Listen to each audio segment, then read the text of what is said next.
Intro, Jeanette MacDonald, a name that defined Hollywood's golden era of musicals. She was a Broadway sensation, a Hollywood star, and later an opera singer, captivating audiences with her angelic soprano voice and timeless elegance. But behind the dazzling performances and glamorous career was a woman who faced love, loss, health struggles, and controversy.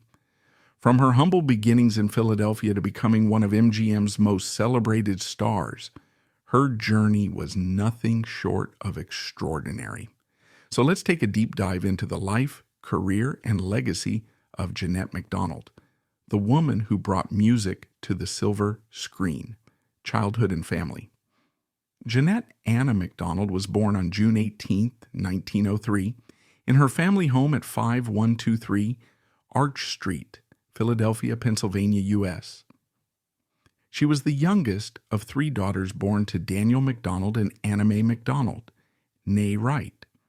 Her father worked as a factory superintendent and later as a building materials salesman, while her mother was a homemaker who devoted herself to raising her daughters. Though the family's financial situation was modest, they provided their children with opportunities to pursue their passions. Jeanette's ancestry was a blend of Scottish, English, and Dutch heritage, and her surname was originally spelled MacDonald, before she later modified it to MacDonald to emphasize her Scottish roots. She inherited her father's red hair and blue-green eyes, while her older sister Elsie had blonde hair and blue eyes. Despite admiring Elsie's beauty, Jeanette developed a strong sense of self-worth, particularly due to the praise and encouragement she received for her singing abilities. She also shared a close bond with her sister Edith, later known as Blossom Rock, who pursued a career in entertainment. From an early age, Jeanette displayed a keen interest in music and performing arts.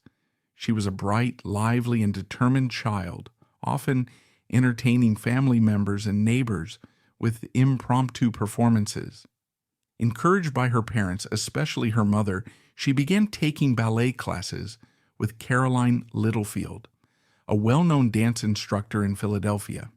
She eagerly participated in children's operettas and recitals, often held at the Philadelphia Academy of Music. By the time she was 9 years old, Jeanette was already touring in Philadelphia as the lead performer of a children's singing group called Six Little Songbirds. She quickly gained a reputation for her angelic voice, stage presence, and ability to captivate audiences.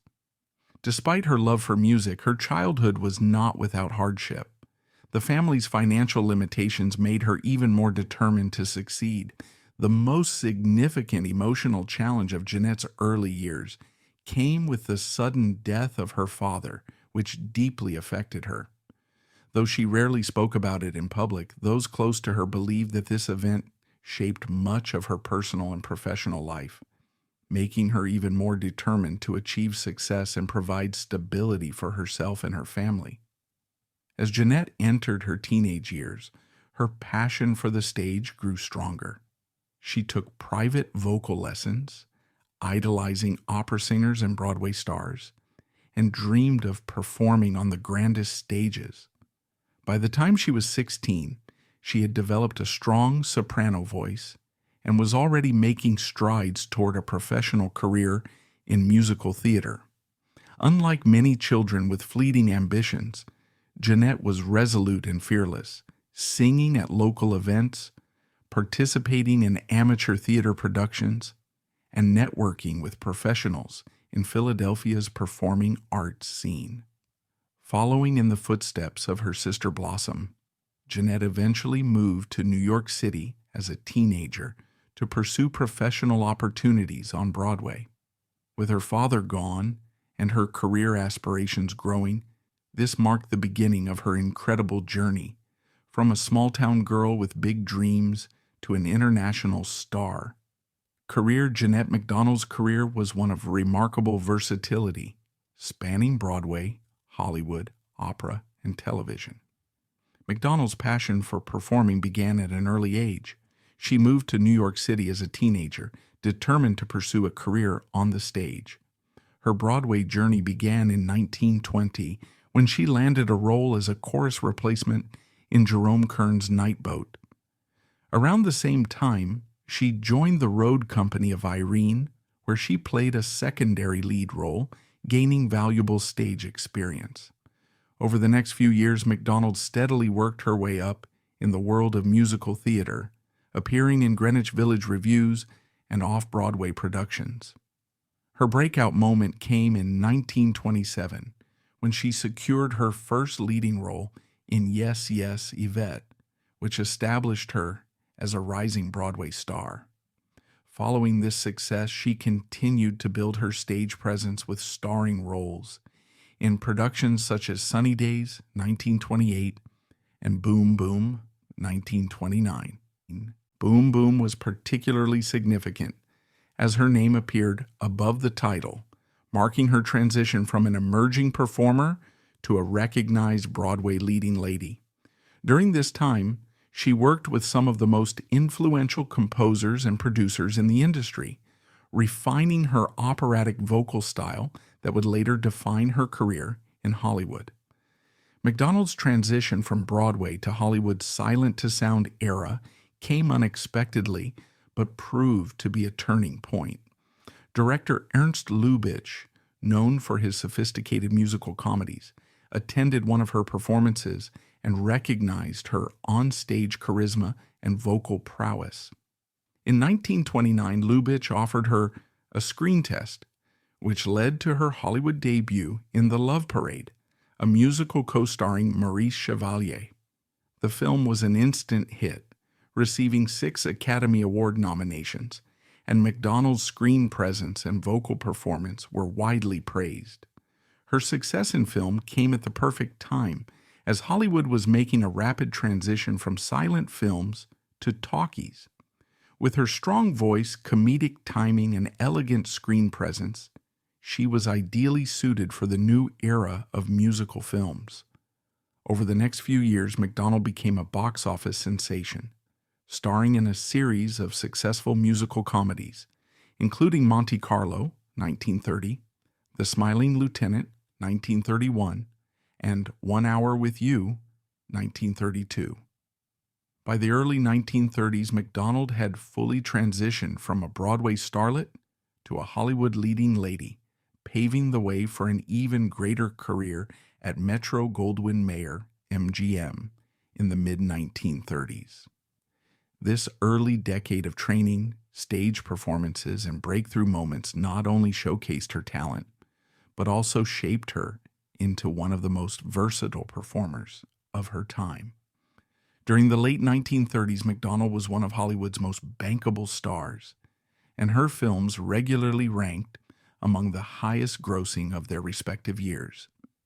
In 1939, she starred in Balalaika, followed by Bittersweet, 1940, and Smilin' Through, 1941, all of which reinforced her reputation as a versatile performer capable of balancing romantic drama, musical comedy, and operatic performance. In 1942, she reunited with Nelson Eddy for their final MGM collaboration, I Married an Angel, and later appeared in the wartime comedy Cairo, 1942. However, by this time, her enthusiasm for Hollywood had begun to wane, and she turned her attention toward opera and concert performances. In 1943, MacDonald made her opera debut as Juliet in Romeo and Juliet in Montreal.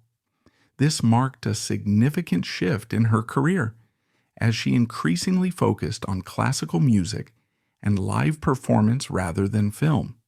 She went on to perform with the Chicago Opera Company, singing Marguerite and Faust and reprising her role as Juliet. She also gave concert performances across North America, appearing at prestigious venues such as Carnegie Hall.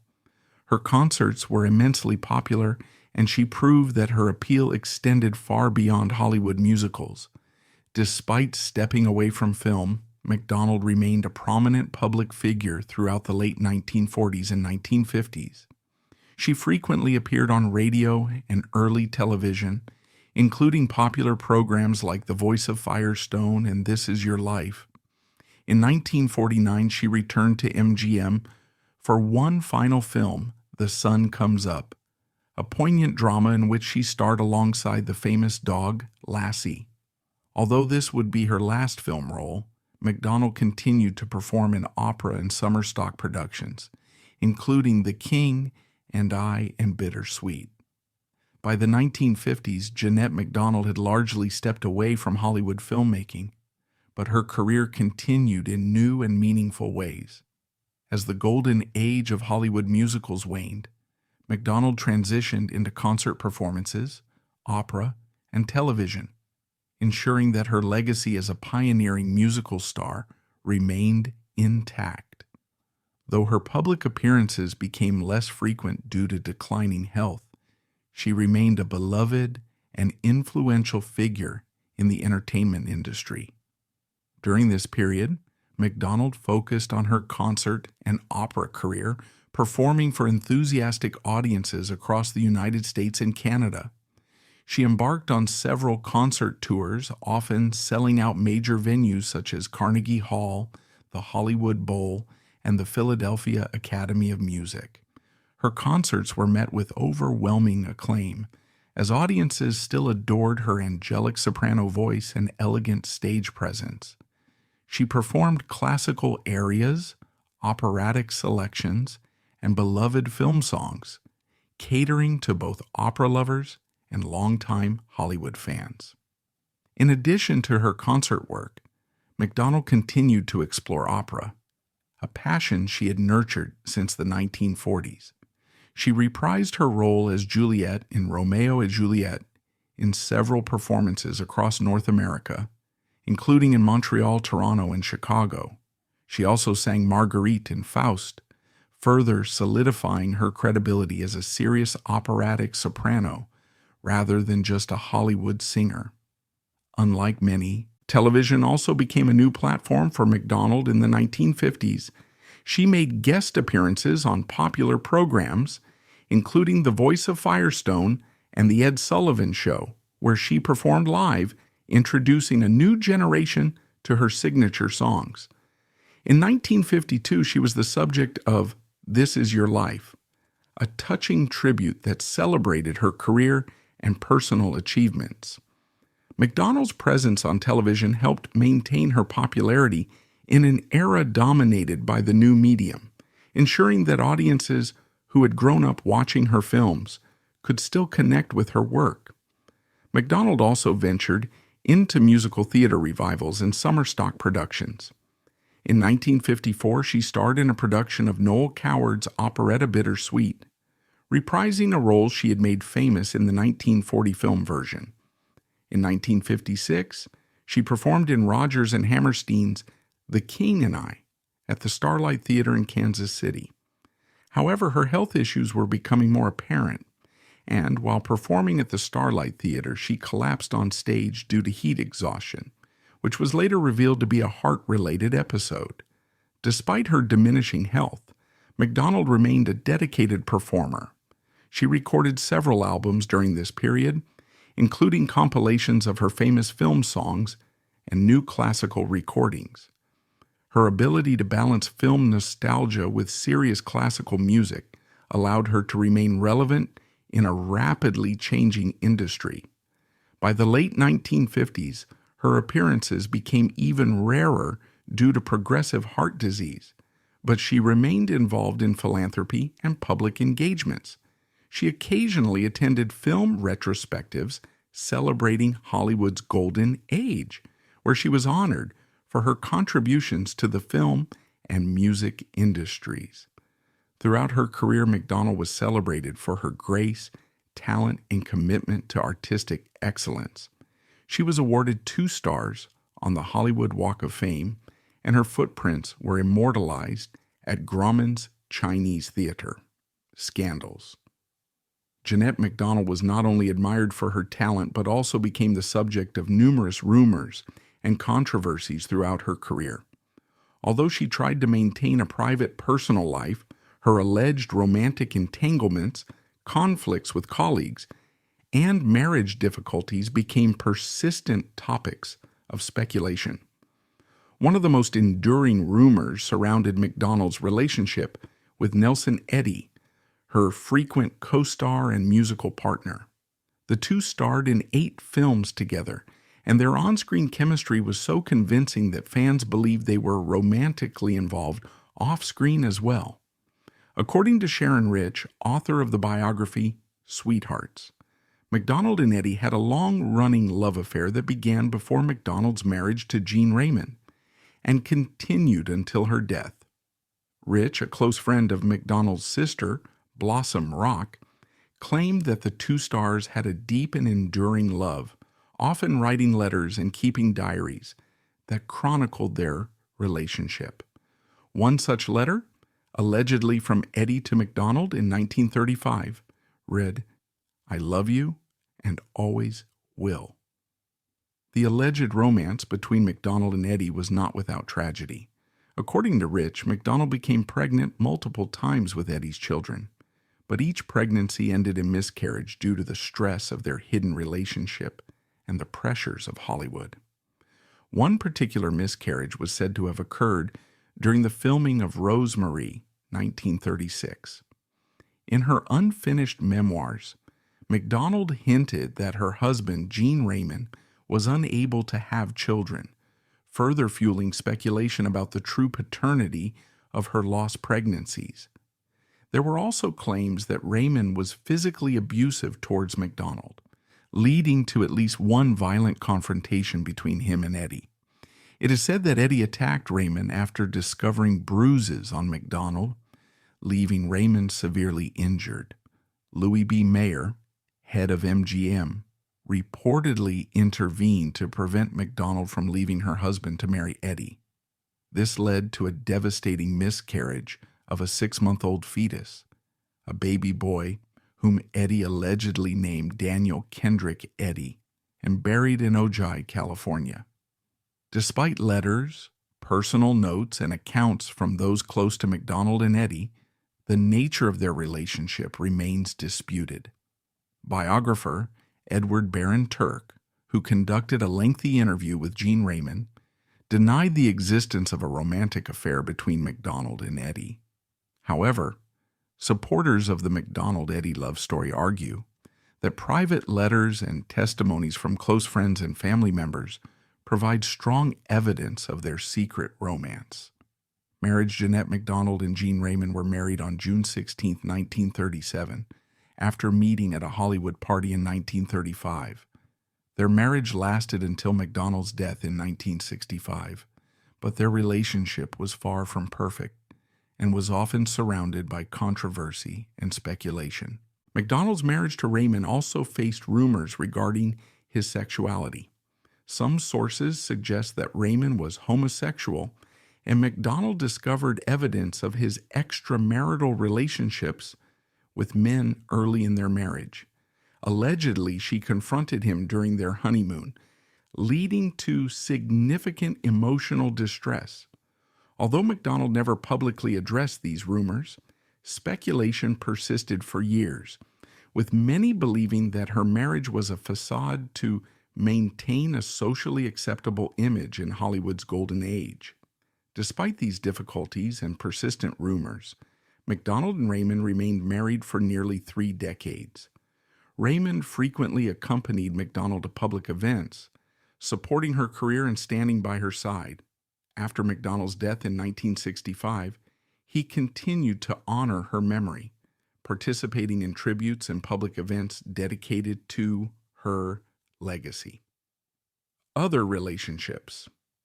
Before marrying Gene Raymond, Jeanette MacDonald had several significant relationships, each playing a role in shaping her personal life and career. One of her earliest known romances was with Jack Omice, an architecture student at New York University and the son of a successful bottle manufacturer. They met at a party while MacDonald was performing in the musical Tangerine. Initially, Omice's family was hesitant about their relationship, concerned that MacDonald might be interested in their wealth. However, after meeting her they grew to accept the romance. MacDonald and Omice became engaged after a year of dating, but they eventually separated due to differences in their future aspirations. The sudden death of MacDonald's father also contributed to their breakup. Following the 1929 stock market crash, Omice's family lost much of their fortune, and MacDonald reportedly lent him money to help him recover financially. In the 1950s, Omice repaid her in full, signifying the lasting mutual respect they had despite their failed engagement. Between 1926 and 1928, MacDonald was in a relationship with Irving Stone, a Milwaukee businessman and the nephew of the founder of the Wisconsin-based Boston store. They met while she was on tour in Chicago performing in the Magic Ring. Little was known about their romance until after Stone's death, when hundreds of handwritten love letters from MacDonald were discovered in his apartment, revealing the depth of their affection. Another significant relationship in MacDonald's life was with Robert George Ritchie, who was both her business manager and romantic partner from 1928 to 1935. There were rumors that they secretly married, but MacDonald publicly denied this and challenged anyone to prove it. However, in a 1929 letter, she referred to Ritchie as "my darling husband" and signed her name as J.A.R., Jeanette Anna Ritchie, leading to speculation that they had indeed been married in secret. Ritchie's family later claimed that there had been a brief marriage, possibly in Hawaii, but it was annulled in 1935. The full details of their relationship remain also unclear. Death. Jeanette MacDonald throughout her life faced significant health challenges, particularly related to her heart. At the age of 26, she suffered a heart attack, marking the beginning of her ongoing cardiac issues. These health problems manifested as fainting spells, blackouts, and frequent hospitalizations, which often interrupted her illustrious career. In 1963, MacDonald's health took a severe downturn, leading to arterial transplant surgery at Houston Methodist Hospital, under the care of Dr. Michael DeBakey, a renowned heart surgeon who had previously operated on the Duke of Windsor. Despite the surgery, she developed pleurisy shortly afterward, resulting in an extended hospital stay of over a month. Her health continued to decline, and in December 1964, she was admitted to UCLA Medical Center due to worsening conditions. Dr. DeBakey recommended open heart surgery, and on January 12, 1965, her husband Gene Raymond accompanied her back to Houston for the procedure. Unfortunately, MacDonald's condition deteriorated rapidly, and she passed away from heart failure on January 14, 1965, at 4:32 p.m., with Raymond by her side. Her final words to him were, "I love you," to which he replied, "I love you too." She then smiled and peacefully passed away. MacDonald's funeral was held on January 18, 1965, at Forest Lawn Memorial Park in Glendale, California. The service was attended by close family, friends, and notable figures, including her frequent co-star Nelson Eddy, who was visibly distressed. She was laid to rest in a pink marbled crypt inscribed with Jeanette MacDonald Raymond, located near the resting places of Nat King Cole and the duo George Burns and Gracie Allen. Her death marked the end of an era, as she was celebrated not only for her remarkable talent, but also for her resilience in the face of personal health struggles. MacDonald's legacy continues to inspire, reflecting a life dedicated